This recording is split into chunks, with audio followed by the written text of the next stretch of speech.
18 தர்பார் வந்துட்டாயா.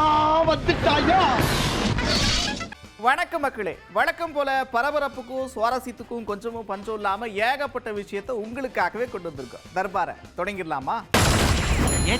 சீனுப்பு தமிழ்நாடு எப்பவுமே பன்முகத்தன்மை கொண்டதுங்க. இது அடிக்கடி சொல்லிக்கிட்டே இருப்பாங்க. அதுக்கு ஒரு உதாரணம் சொல்லுவா. ஒரு பக்கம் திருநாய்களால பிரச்சனை எத்தனை பேர் பாதிக்கப்படுறாங்க அப்படின்ற ஒரு சம்பவம் பெரிய விஸ்வரூபம் எடுத்திருக்கு. அதில் உண்மையும் இருக்கு கூட. இன்னொரு பக்கம் என்னன்னா, வயது முதிர்வு காரணமாக ஒரு திருநாய் ஒன்று இறந்து போது பாருங்க. அந்த ஏரியாவில் இருக்கக்கூடிய மக்கள்லாம் ஒன்னா சேர்ந்து அடக்கம் பண்ணியிருக்கிறாங்க.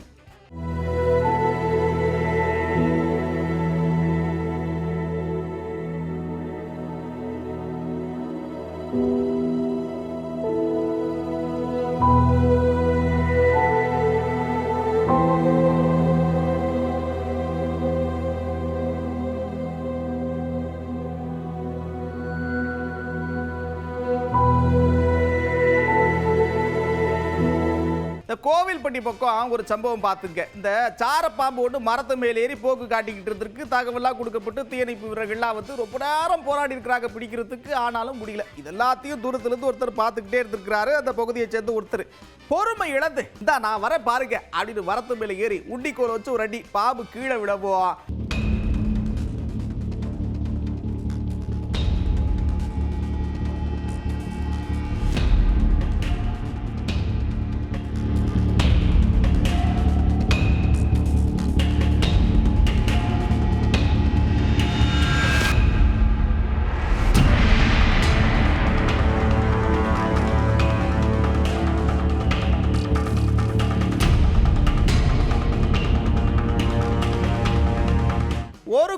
$1,31,00,000. எப்படி? $1,31,00,000 ஒரே நேரத்தில் கண்ணில் பார்த்துருக்கீங்களா? சிலரை பார்த்துருப்பீங்க, பலர் பார்த்துருக்க மாட்டீங்க. இப்போ எதுக்குப்பா இதெல்லாம் சொல்றேன்டா, ரகசிய அறை வச்சு ஆவணங்கள் எதுவுமே இல்லாம பணத்தை கடத்த பார்த்துருக்கிறார் ஒருத்தர். கேரள போலீசார் கைது பண்ணியிருக்கிறாங்க.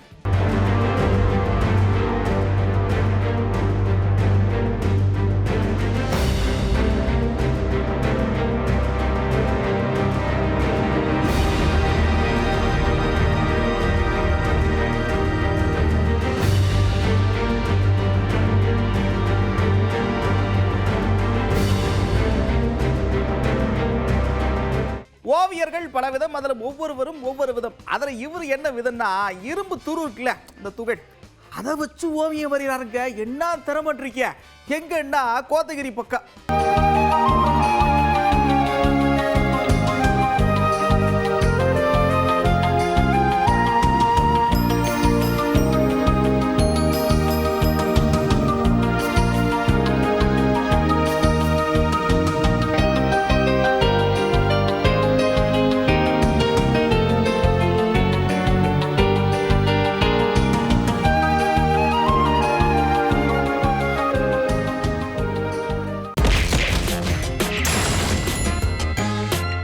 அதாவது இன்னும் எத்தனை வருஷத்துக்கு இதையே சொல்லிக்கிட்டு இருப்பீங்க சொல்லுங்க.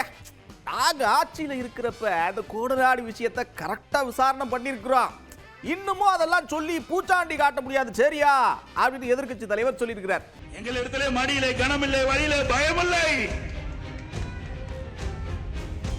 இன்னும் சொல்றான் பல பேர்.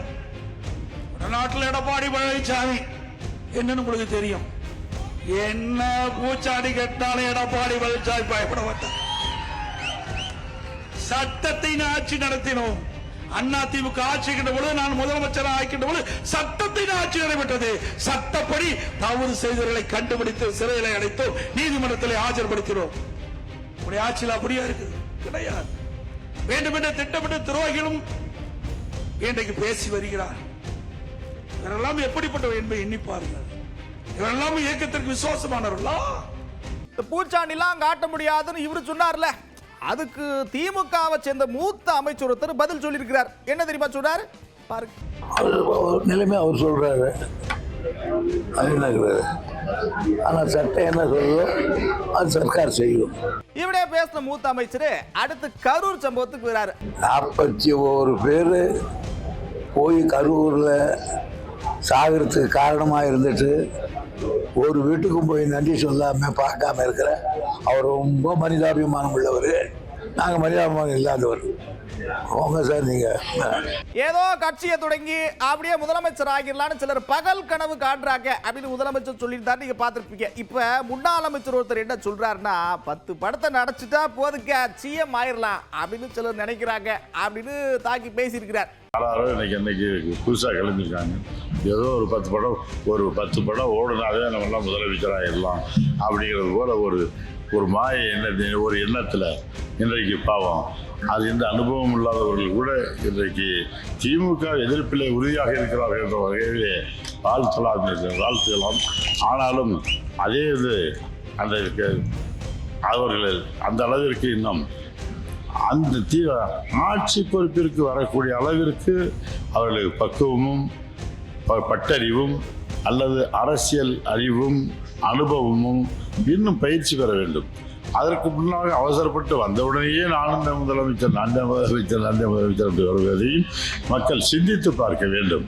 ஆகவே எப்போதும் பக்குவமான பழக்கப்பட்ட அனுபவம் வாய்ந்த அனைத்து இந்திய அண்ணா திராவிட முன்னேற்ற கழகத்துடைய ஆட்சி தமிழகத்திலே வருவதுதான் தமிழக மக்களுக்கு பாதுகாப்பு. இவர் இப்படி சொன்னாரா? அடுத்து அதிமுகவை சேர்ந்த முன்னாள் அமைச்சர் வைகை செல்வன் என்ன தெரியுமா சொல்றாரு? இங்க பாருங்க, 8 மணிக்கு கட்சி ஆரம்பிச்சாச்சு, 8:45 ஆயிடுச்சு, இன்னும் சீமாகலன்னா எப்படி அப்படின்னு கொஞ்சம் பேர் நினைக்கிறாங்க அப்படின்னு சொல்லியிருக்கிறார். நடிகராக இருந்த புரட்சி தலைவர் முதலமைச்சராக பேரறிஞர் அண்ணாவையும் ஆக்கினார். பத்திரிகையாளர் கேட்டார்கள், புரட்சி தலைவர் எம்ஜிஆரையே, நீங்கள் நடிகர் என்ற காரணத்தினால்தானே முதலமைச்சர் ஆனீர்கள்? உடனே தலைவர் என்ன சொன்னார் தெரியுமா? நான் நடிகர் என்ற காரணத்தினால் மக்களிடத்தில் எளிதில் அறிமுகமானேன், நல்லவன் என்கிற காரணத்தினால் மக்கள் என்னை முதலமைச்சராக ஆக்கினார்கள் என்று சொன்னார். ஒரு பக்கம் பரபரப்பா இப்படி ஏகப்பட்ட பேர் ஏகப்பட்ட விஷயத்தை பேசிக்கிட்டு இருக்க பாஜக நிர்வாகி குஷ்பு என்ன தெரியுமா சொல்லியிருக்கிறாங்க?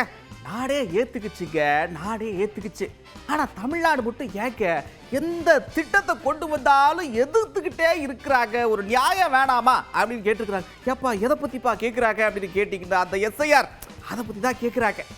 எனக்கு புரியல, தமிழகம் மட்டும்தான் விதிவிலக்கா? இந்தியா முழுவதும் SIR வருது, இந்தியா முழுவதும் நீட் இருக்கு, இந்தியா முழுவதும் 1 நேஷன் 1 கண்ட்ரின்னு ஒன்று இருக்கு, 1 நேஷன் 1 ஓட்டுனா இருக்கு. அப்படின்னா இருக்கும்போது எதுக்கு இவங்க மட்டும் தமிழகத்தில் இருக்கிறவங்க மட்டும் அதுக்கு பயப்படுறாங்க? நீட் கொண்டு வந்தது பாஜக இல்ல, காங்கிரஸ் காலத்துல இருந்து நீட் இருந்தது. அப்போ நீங்க அதுக்கு சப்போர்ட் பண்ணி பேசுறீங்க, இப்போ நீட்டுக்கு எதிர்ப்பு தெரிய வைக்கிறீங்க. அதே மாதிரி 1 நேஷன் 1 எலெக்ஷன் இப்போ இல்ல, காங்கிரஸ் காலத்துல இருந்து இருக்கு. கலைஞர் அவர்களுடைய காலத்துல இது 1 நேஷன் 1 எலெக்ஷன் இருந்தது. இப்போ மட்டும் நீங்க ஏன் பயப்படுறீங்க? இப்படியே பேசுறவங்க அடுத்த என்ன தெரியுமா சொல்றாங்க? கடந்த கிட்டத்தட்ட 4.5 வருடத்துல திமுக ஆட்சி வந்ததுல இருந்து பெண்களுக்கு பாதுகாப்பு சுத்தமா இல்லை தமிழகத்துல. முதலமைச்சர் அவர்கள் கிட்ட நாங்க கேட்கிற கேள்வி ஒண்ணுதான், பெண்களுக்கு பாதுகாப்பு எப்போ கொடுக்க போறீங்க? பெண்களுக்கான காட்சி, பெண்களுக்கு உரிமைக்கான கொடுக்க வேண்டிய ஒரு ஆட்சி நாங்க எங்களுக்கு இருக்கு அப்படிலாம் பேசிட்டு இருக்கும்போது தொடர்ந்து 2021 2025 கடைசியில் இருக்கோம். மறுபடியும் நீங்க வரும் தேர்தலுக்கு பெண்களுக்கு நாங்க எல்லாமே நடவடிக்கை எடுப்போம், பெண்களுக்கு நாங்க பாதுகாப்பு கொடுப்போம்னா வாய் கூசாமே பேசிட்டு இருக்காங்கன்னா அதுதான் எனக்கு ஆச்சு. இப்படி 8 திசையில இருந்தும் எதிர்க்கட்சிகள் பல்வேறு விமர்சனங்கள் முன்வைக்கக்கூடிய நிலையில பள்ளிக்கல்வித்துறை அமைச்சர் அன்பில் மகேஷ் என்ன தெரியுமா சொல்றாரு? எங்களை நம்பி ஓட்டு போட்டாங்க, ஓட்டு போட்ட மக்களுக்கு உண்மையாக எங்களால் முடிந்ததை செய்ய வேண்டும் என்று நினைக்கக்கூடியவர் நாங்கள். அதனால பாராட்ட எந்த அளவுக்கு நாங்கள் மதிக்கிறோமோ ஏற்றுக்கொள்கிறோமோ அதே போன்று சரியான முறையான விமர்சனம் வந்தது என்று சொன்னால், அந்த விமர்சனத்தின் நியாயம் இருக்குது என்று சொன்னால் அதை முழுமையாக உள்வாங்கிக் கொண்டு அதையும் சரி செய்கின்ற பணிகளை நாங்கள் முழுமையாக ஈடுபடுத்திக் கொள்வோம். ஜம்மு காஷ்மீர்ல இப்படி நடந்துச்சா? அடுத்து ஒரு அதிர்ச்சி சம்பவம் ட்ரெயின்ல தான் நடந்திருக்குது.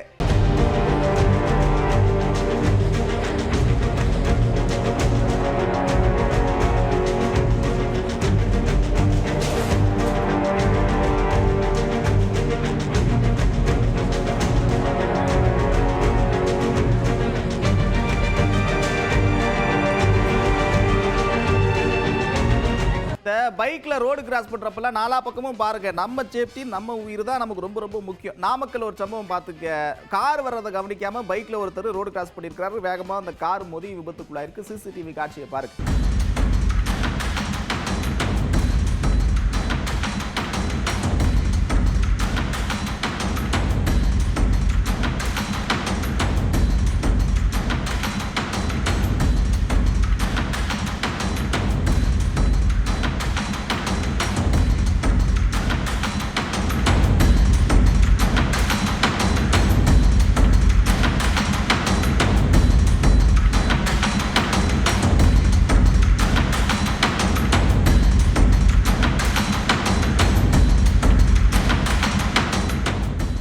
இந்த தேனி பக்கம் ஒரு சம்பவம் பார்த்துக்க. இந்த சுற்றுலா வேன்ல எல்லாரும் சுற்றுலா போயிருக்கிறாங்க. அந்த ஏசில இருந்து ஏதோ லீக் ஆகி ஃபயர் ஆயிருக்கு போல் இருக்கு. நல்ல வேலையா முன்னெச்சரிக்கையா எல்லாருமே கீழே இறக்கிட்டாங்க. ஆனாலும் அந்த வேன் முழுவதும் பத்தி எரிஞ்சிருச்சு.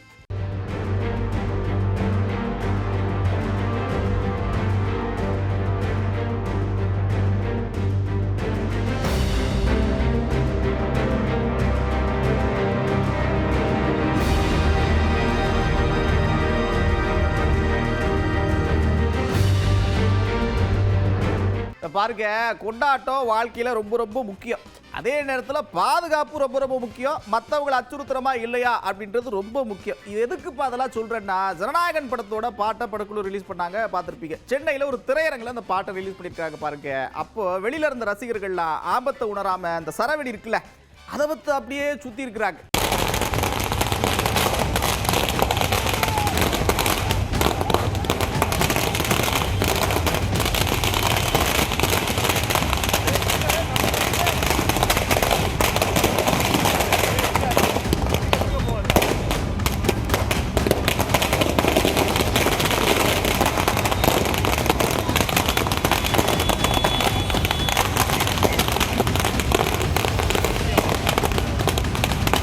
அப்புறம் என்ன, ஜாலியா சிரிச்சுட்டே ரசிச்சுட்டே பார்த்துருப்பீங்க. ஆனா கடை மூடுற நேரம் வந்துருச்சு. மறுபடியும் இதே மாதிரி ஒரு தர்பார்ல உங்களை சந்திக்கிறேன். அதுவரை விடைபெறுவது நான் நந்தா. இது 18 தர்பார். 18 தர்பார் வந்துட்டாயா வந்துட்டாயா.